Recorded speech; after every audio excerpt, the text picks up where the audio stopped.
You ever called a man cheap and watch him act as if you just shot him with a bullet right into his head? I mean, wow, like relax. The shoe fits, or whatever they say. Despite the fact that a woman would never call a man cheap or stingy unless it's there, like so, so much there. Women tend to actually try to ignore this fact. They try to just not acknowledge it. Women stay in relationships with stingy men that have also so many other very bad traits. Stingy, narcissists, abusers, and women still stay. They just shake it off, try to overlook the fact that he's stingy. Why? Because once a woman has to acknowledge that a man is stingy, it means she's acknowledging that he's actually not a man, because the ability to actually give and provide and initiate giving is the main masculine traits that separates men from women. So if she has to acknowledge that he doesn't have that, it means then he's not a man, and then she has to leave. She has to face the fact that she has to end this relationship. So women try so hard to overlook this fact. So once a woman has called a man cheap or even questioned his generosity, let's say, it means it's like, whoa. And it's agitating how offended they get. But you know why? Because their main tool is manipulation and gaslighting. Otherwise, how they have fooled you for so long. These so-called men walk in disguise. They disguise their stinginess. Like if you're cheap, you might as well be brave and acknowledge it. But the fact about being cheap is that he suffers from lack of masculinity. Being cheap or stingy is basically his masculinity is so messed up.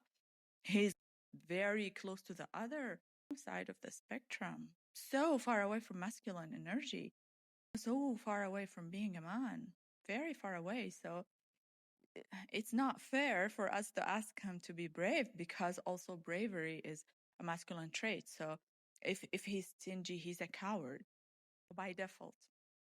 So yeah, he would try to just disguise it and turn around the bush and hide it, disguise it with, I just like to manage finances. I'm trying to secure our future. You're too demanding. You're very materialistic.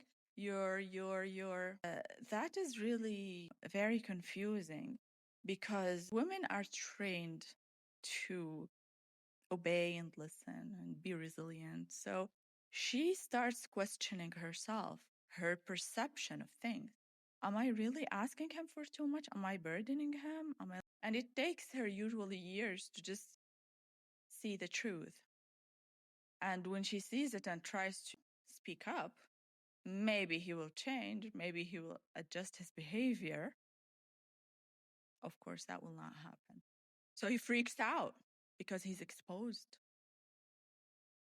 And then he tries to play another game, because these men operate from this catastrophic concept that is, I put food on the table and a roof over your head, so I am a provider.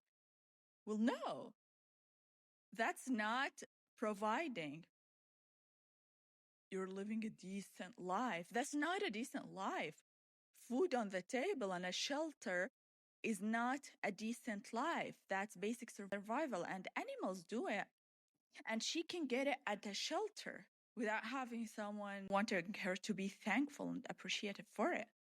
And it's normalized in society. No, let's just rise up and say no. Food on the table is not a privilege. A roof over her head is not a privilege.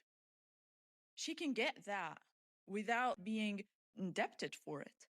So they feel exposed and they try to turn around it and say, I put food on the table and you're not appreciating it, and then start to call her materialistic.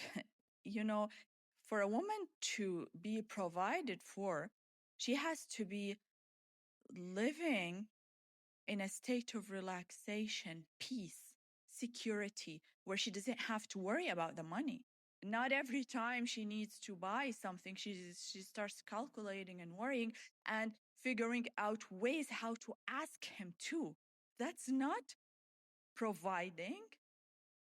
That's in slavery. What are you, like his slave? When you want something, you have to figure out a way to ask for it, pick the right time and the right words, and do whatever. This is insane. And then he acts as a victim because you don't appreciate him and you burden him. That's why we say those are not men. And if you figure that early enough, run. Just don't, because they will destroy you. They will make you question yourself, your sanity. You will question your sanity. Am I really asking for too much? Am I really that materialistic? Maybe I'm wrong. Maybe I should not want basic life needs, which is safety. Maybe I should accept to live in a scarcity and constant stress about living. So, no, it shouldn't be that way. And a man who tries to make a woman feel guilty for wanting safety and security and for communicating her needs, that's not a man. Let's just put it that way. The main trait about being masculine is that a man who can accomplish financial sufficiency and can step in the state of giving without being asked, generosity. And this is the only way a woman can feel safe, where she knows he's got her back no matter what. Not when he every day tells her that, you know what, if I lose my job, we're going to end up in the streets. There are so many men that operate like that. They just want to keep her in constant state of stress, of scarcity. Why? Like, how do you call yourself a man? She's better off without you. At least when she's working, or at least when she's in the shelter, nobody will be trying to scare her, ending up in the street. This is unbelievable. And women cave for that because they're taught he knows better. Knows what? Knows what? He doesn't know how to be a man, that's for sure. Or if you keep spending at that rate, we will end up without savings, and then we might end up in the street. What is that?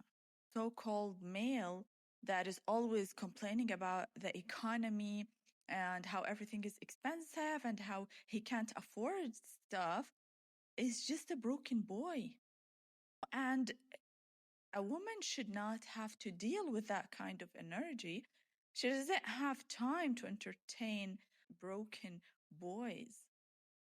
Maybe he should be living with his mom, which will pat his back when he complains about the economy and how everything is so expensive and how he's underpaid.